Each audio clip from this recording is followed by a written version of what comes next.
was of 1863, went up north to Sun River to marry Electa Bryan. He named Dillingham acting sheriff. And Dillingham was told by another miner that this other miner had overheard two men talking about how they were going to waylay another man and kill him for the gold that he had as he was trying to leave town. So Dillingham, being a fairly innocent soul, went to the prospective victim and told him to watch out because these two guys were planning to kill him and steal his gold.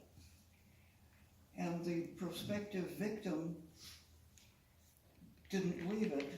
He went to the killers, the potential killers, and said, "You just won't believe what Dillingham told me. He said that you guys were going to rob and kill me and take all my gold. Isn't that a big joke? Ha ha ha ha ha." And they laughed too, and everybody seemed to be getting along fine, except that the two potential killers rode up to Virginia City and talked to Jack Gallagher, who was Plummer's representative in the Fairweather district by now, and said that they had been ratted out by Dillingham. Well, of course, no organized criminal activity can handle that, right? You can't allow that. So they laid a plot, and the next time Dillingham came to Virginia City, he walked up Main Street and he was passing a wickiup.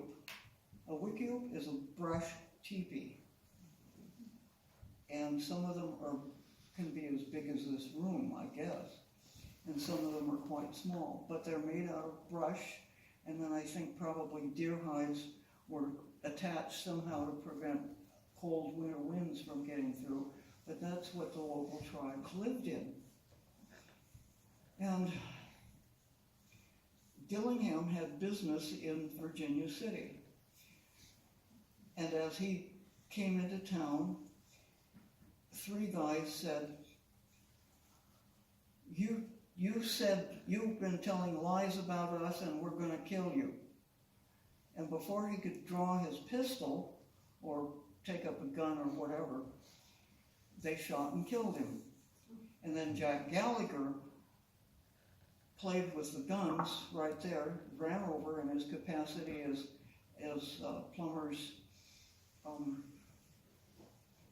representative in Fairweather District, representative sheriff, and grabbed the guns and shuffled them around so that nobody could tell which gun belonged to which of the three men. And as Dillingham breathed his last, the Gallagher arrested the three and took them, and two of them were tried immediately, or one of them was tried immediately and found not guilty because so many people had seen it and they couldn't agree on their testimony. The other two men were saved until the next day. And overnight, the story is that Gallagher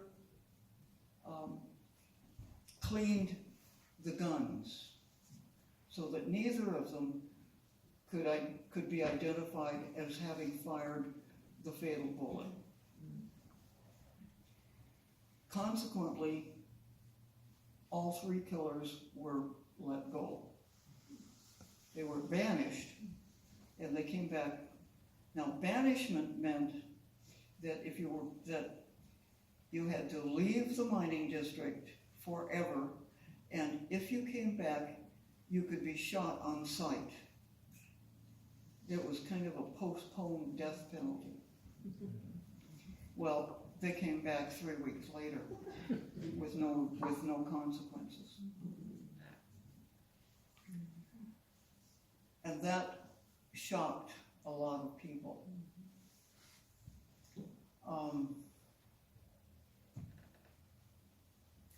The next, that was in June of 1863. Throughout the later summer and fall, there was a rising tide and escalation of murder and robbery, and people were hardly safe on the roads at all. Eventually, somebody in the Vigilantes came up with an estimate of 104 people robbed and murdered during this period of lawlessness. Revisionist historians doubt that number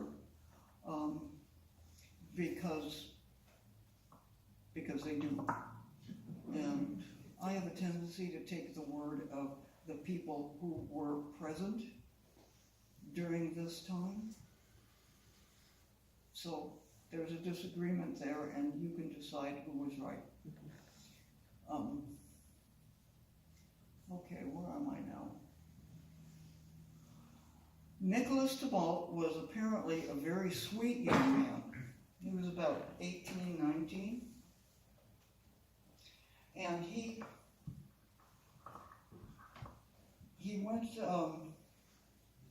went down from his foster father's place on Summit to collect some mules that his foster father, whose name was William Clark, had pastured with a man named George Ives. And when he arrived at Ives's place, he never got back to Clark's place. Furthermore, the mules were not picked up, but the poke containing about $400 in gold dust was missing, was not found. Well, Nick had a lot of friends, and they formed themselves into a group and decided they would go down and look for Nick and try to find out what happened to him. And this is within the first 10 days of December 1863. And they went down there and backtracked him, and as a result of the questioning they brought in the three men whose names are listed up there: George Ives, Long John Frank, and George Hillerman. George Hillerman was what the other miners considered elderly gentleman, and kind of not totally compos mentis from what I've read. Long John Frank was a tall German fellow, so of course he got the name Long John. And George Ives was the owner of the ranch where William Clark's mules had been pastured. And as a result of everything, they brought in all three of them. And along the way, George Ives said, "I bet my horse can outrun your horse." And so they started having horse races to pass the time, because a lot of the members of this so-called posse knew Ives, and they didn't think he was capable of murder. So, he played on that. Until the point came where they realized, his horse was a lot faster than their horses, and oh, by the way, he was getting away from them and he was not stopping. Well, one of the other men had a faster horse also, and he did catch up with George Ives, who ran into a small box canyon and couldn't get out. And then they tied his legs to his stirrups and tied his hands to the saddle horn, and they took hold of the reins of his horse and led him to Nevada City, along with the other two guys. And there in Nevada City, people came out of the woodwork almost to see what was going on, and they had a giant debate among probably hundreds of men. And these men, and they decided that they would hold, and the whole debate was over jurisdiction, because George Ives's ranch was outside of any of the mining districts. And that being the case, they had to decide which mining district they should go in. The trial should be held in. And that was, some people wanted it held in Fairweather District, where Jack Gallagher was the acting sheriff, or he was Plummer's deputy. And other people wanted it held in Nevada Mining District because they had a different sheriff. And the reason that was important was that the sheriff could pick the jury, the formal jury. So they argued that for several hours and eventually came up with a compromise that there would be 2 mining districts presidents and 2 juries. And this brilliant idea actually came from Wilbur Sanders, who suggested there would be 2 formal juries, one from Nevada district and one from the next district. I'll come up with a name in a second. And there would be 2 sheriffs, one from each district, and 2 judges, Don Byam and the other doctor. Have I got you totally confused yet? No, it's clear. Is it okay? Yeah. Okay. All right. I never know if I'm explaining things clearly enough. Never mind.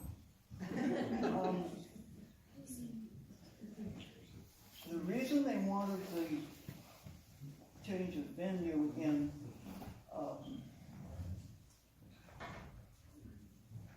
Nevada City and Junction, I think that was the name of the other one, was that they wanted it out of Henry Plummer's hands. Some men were getting suspicious of Plummer, who always seemed to be out in the field somewhere when crimes were committed. And some people were starting to put two and two together, and for various reasons had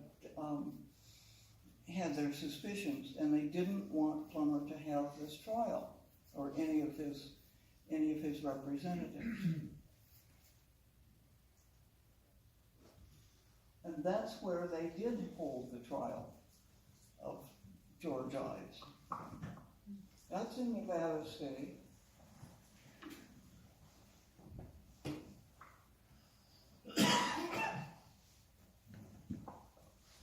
That's in Nevada City. And they held the trial. You'll see the signboard and the sign there, and it said, "This is where the trial was held." So I can be sure of that. The prosecutors were Charles S. Bagg and Wilbur Sanders. The defense attorneys were Alex Davis, who was a Mason, and I've labeled both Bagg and Wilbur Sanders as Masons too. And H.P.A. Smith. There were 5 defense attorneys altogether, and they were all Confederates. Charles Bagg was a Democrat, but he was pro-union.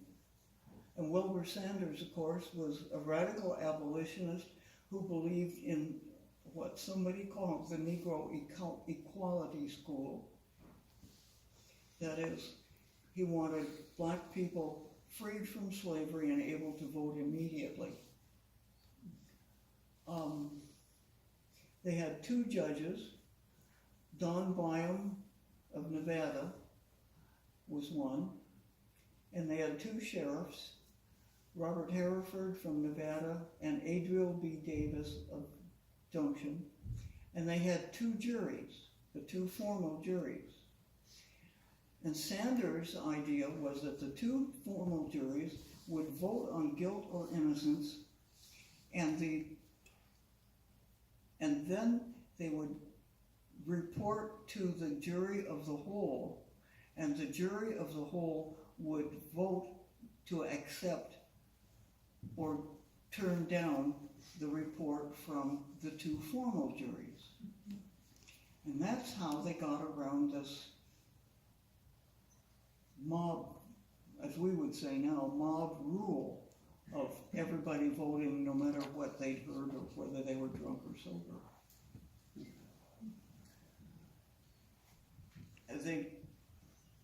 The only evidence they had was the evidence of witnesses.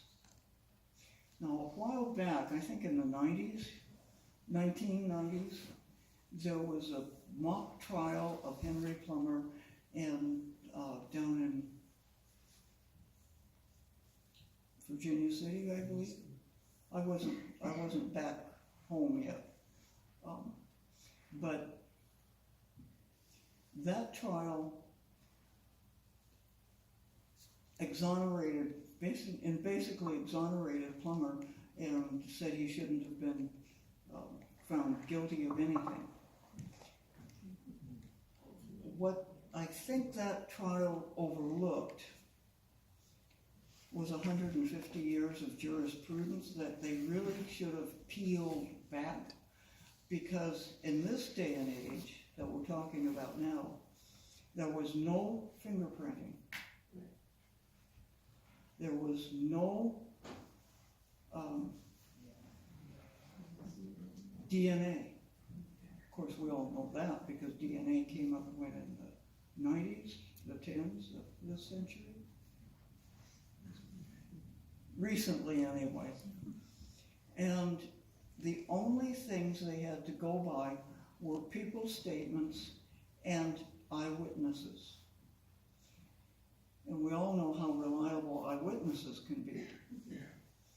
So it was kind of tough times for law enforcement. But they did the best they could. And they got enough witnesses to convict George Ives. And as they were,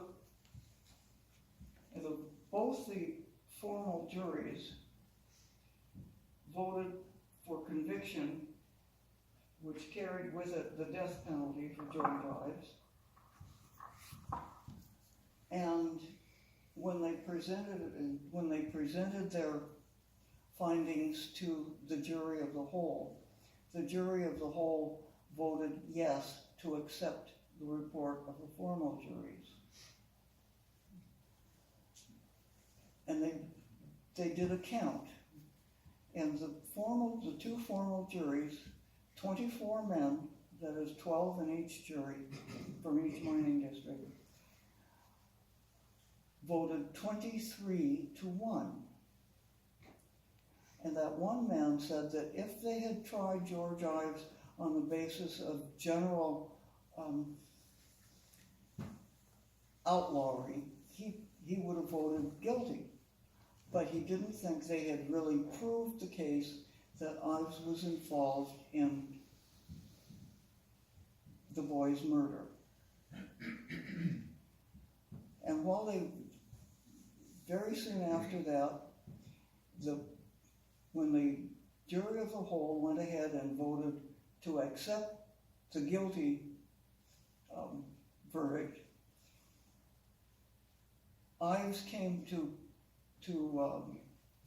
Sanders and he said,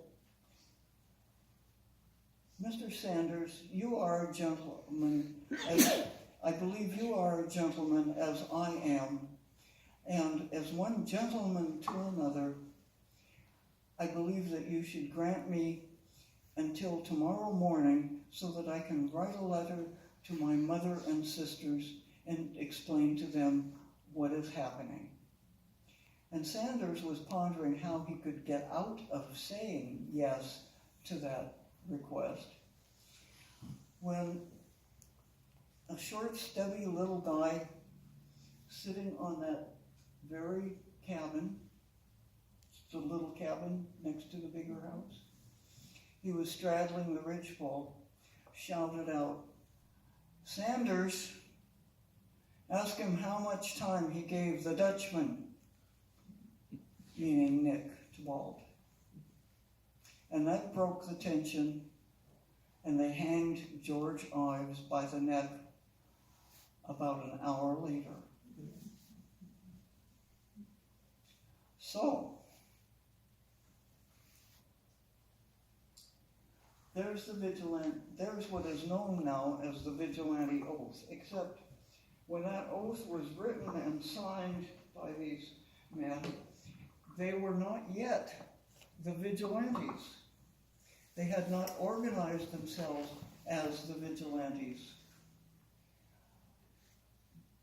It was written by John Watt and sworn to by Nick's friends. And it says that they will uphold the law and they will be true to each other and so forth and so on.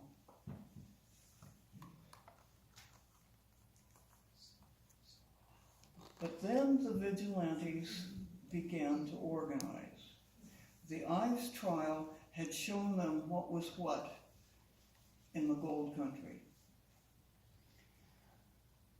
And the first group organized in Virginia City on December 23rd, 1863.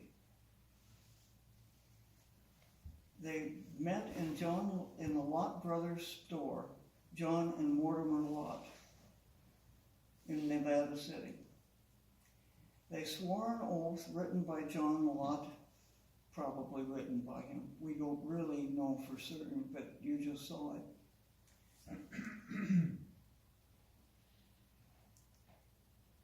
And the group was led by James Williams. And then, when they came back, the second group was organizing. This is the confusing thing about this history, because there were two separate groups of men who organized themselves as vigilantes, and they were so secret that neither group knew about the other one for several days. And the reason they kept their secrecy was that they were scared. There were all these murders happening, all the thefts, all the criminal activity, and they didn't know who was doing it for sure. They had begun to find out with the Ives trial, but it wasn't totally clear yet. So the second group was organized in Virginia City between December 22nd and 26th. They wrote bylaws. They had an executive committee of 17 men, and their regulations and bylaws had a San Francisco influence because one of the men who was there to help write them had been involved in San Francisco. And apparently he had a copy of the San Francisco Vigilante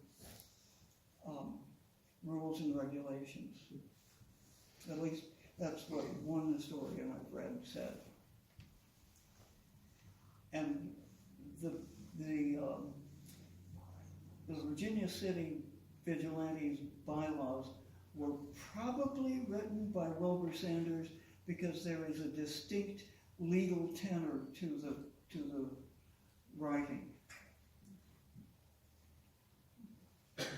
And the tribunals were secret. And this is a sticking point for a lot of people these days and for some time back, because in a secret tribunal, frankly, it is unconstitutional. If you have a secret tribunal where you try somebody without letting them face their accusers, as guaranteed by, I forget which amendment of the Constitution, the 14th maybe? Okay, I'm gonna have to look that up. You violated their constitutional rights to a fair and open trial. That's why I asked if there was a lawyer in the audience, because you could tell me something. Keep me on track. Okay. But they didn't do that. They had bylaws. Among the bylaws is a statement that it would take a unanimous to hold a tribunal and try a person and find them guilty. First of all, there was only one punishment that the vigilantes would deal out, and that was death. They weren't in the business of long jail sentences. The situation was too critical and too deadly. So if they found somebody guilty, they hanged them. The second thing is that the secret tribunal had to be absolutely fair. And so they had all members of the executive committee involved as judges, all 17 men.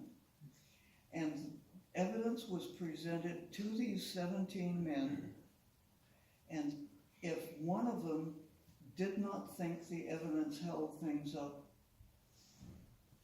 they didn't do anything, because they had no secondary punishment, like the mining districts.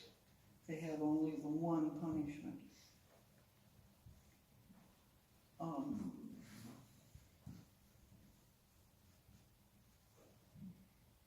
That's a quotation from the bylaws. Now then,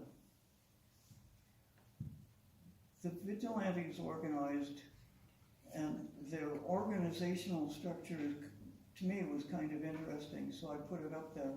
Paris Phelps was the president of the vigilantes. He was also and I'm not too familiar with Masonic levels of leadership, so I'm not sure quite what you call the man who is the top Mason of a Masonic order in a town. Grand Worthy something? Well, anyway, he was the top dog for the Masons then.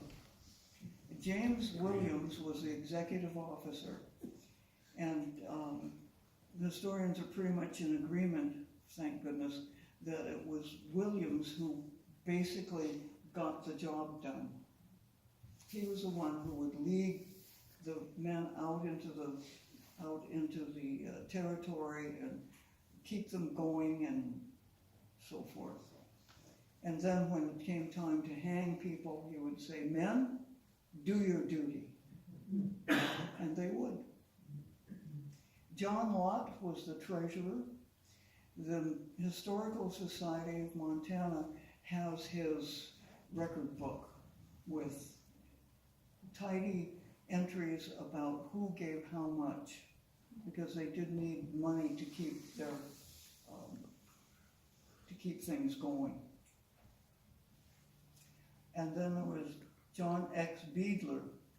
He was the little man who sat astride that cabin ridgepole, and he was the one who hollered out, how much time did he give the Dutchman?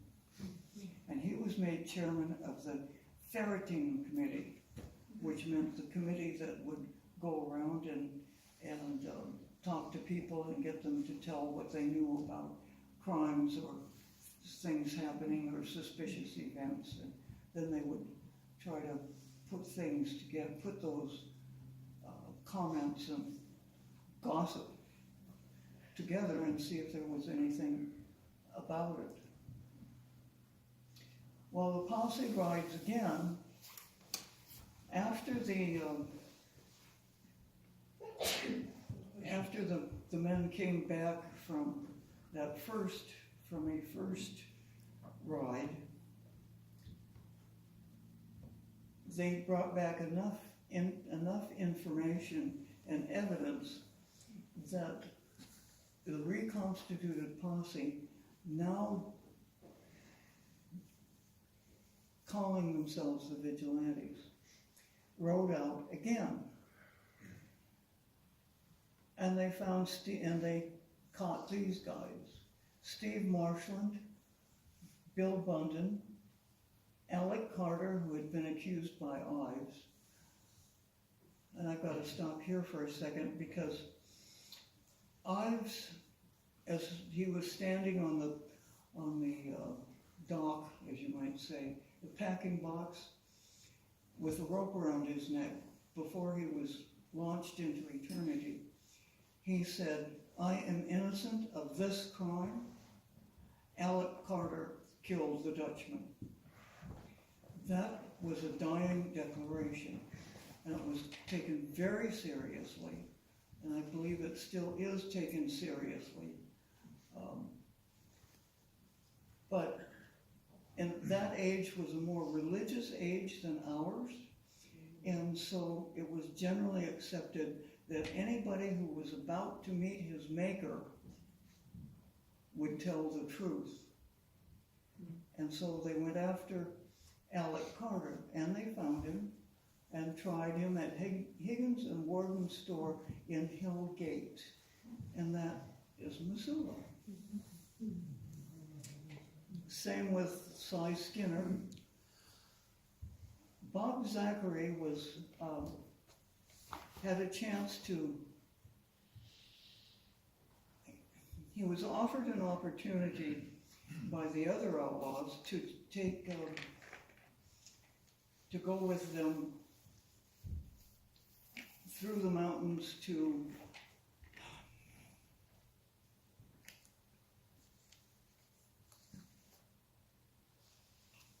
I've gone blank on the name of the town that was the capital of Idaho Territory at the time.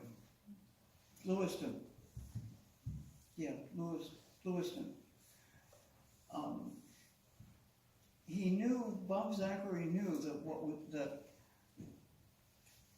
Lloyd Magruder, who was a wealthy and successful trader, had netted maybe close to $40,000 or $60,000 for that money. Think about the nickel beer again. And they knew that he had netted a big sale when he was in Virginia City. And now he was headed home, and he hired a few men to come with him to help manage his animals, horses and mules, and generally keep him company, I guess. And they did, up to a point. When they got to a certain point on the Magruder Trail, they killed him, and when the animals would not stay, the animals followed the horses that the killers were riding now. They killed all the animals and dumped their bodies into a ravine. And Bob Zachary knew that they were going to do that, and he wanted no part of it, so he didn't take the job, but he also did not warn Magruder. And then, as now, the members of a conspiracy, even if they don't participate in the crime of the conspiracy, are considered just as guilty as those who take an active part. So Bob Zachary was hanged. And then there was George Shears, And he is most memorable because they found him and took him into a barn where there was a ladder, and they dropped a rope over a beam and put it around his neck and told him to climb up the ladder. And he did. He climbed up the ladder, and he got up to a point where they told him to stop because that was high enough. And he said, you know, I've never been hanged before. Do I jump off or slide off? And they said, jump off. And he said, okay, cheerio, boys. And he jumped off. And then there was Whiskey Bill Graves and Bill Hunter.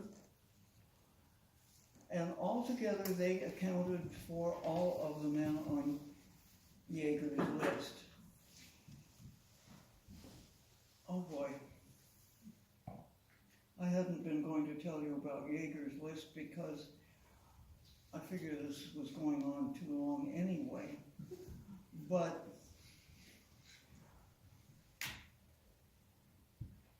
they came across a man named Yeager, and he confessed to being part of the plumber gang, and he wrote a list of men and gave it to them, naming, I don't know, if not all, a goodly percentage of the men who were part of the plumber gang, including Henry Plummer as the leader of the gang. And they used that list as the basis for some of their pursuits when they would go after people. And they accounted for all of them.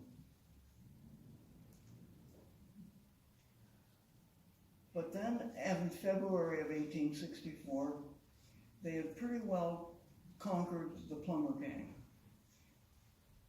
People were feeling free and able to go about their normal business without fear of being robbed or killed. Kind of beginning to feel that way anyhow. And the Vigilantes set up what they called the People's Court. They recognized the need for a court system. And now remember, Montana was not yet Montana.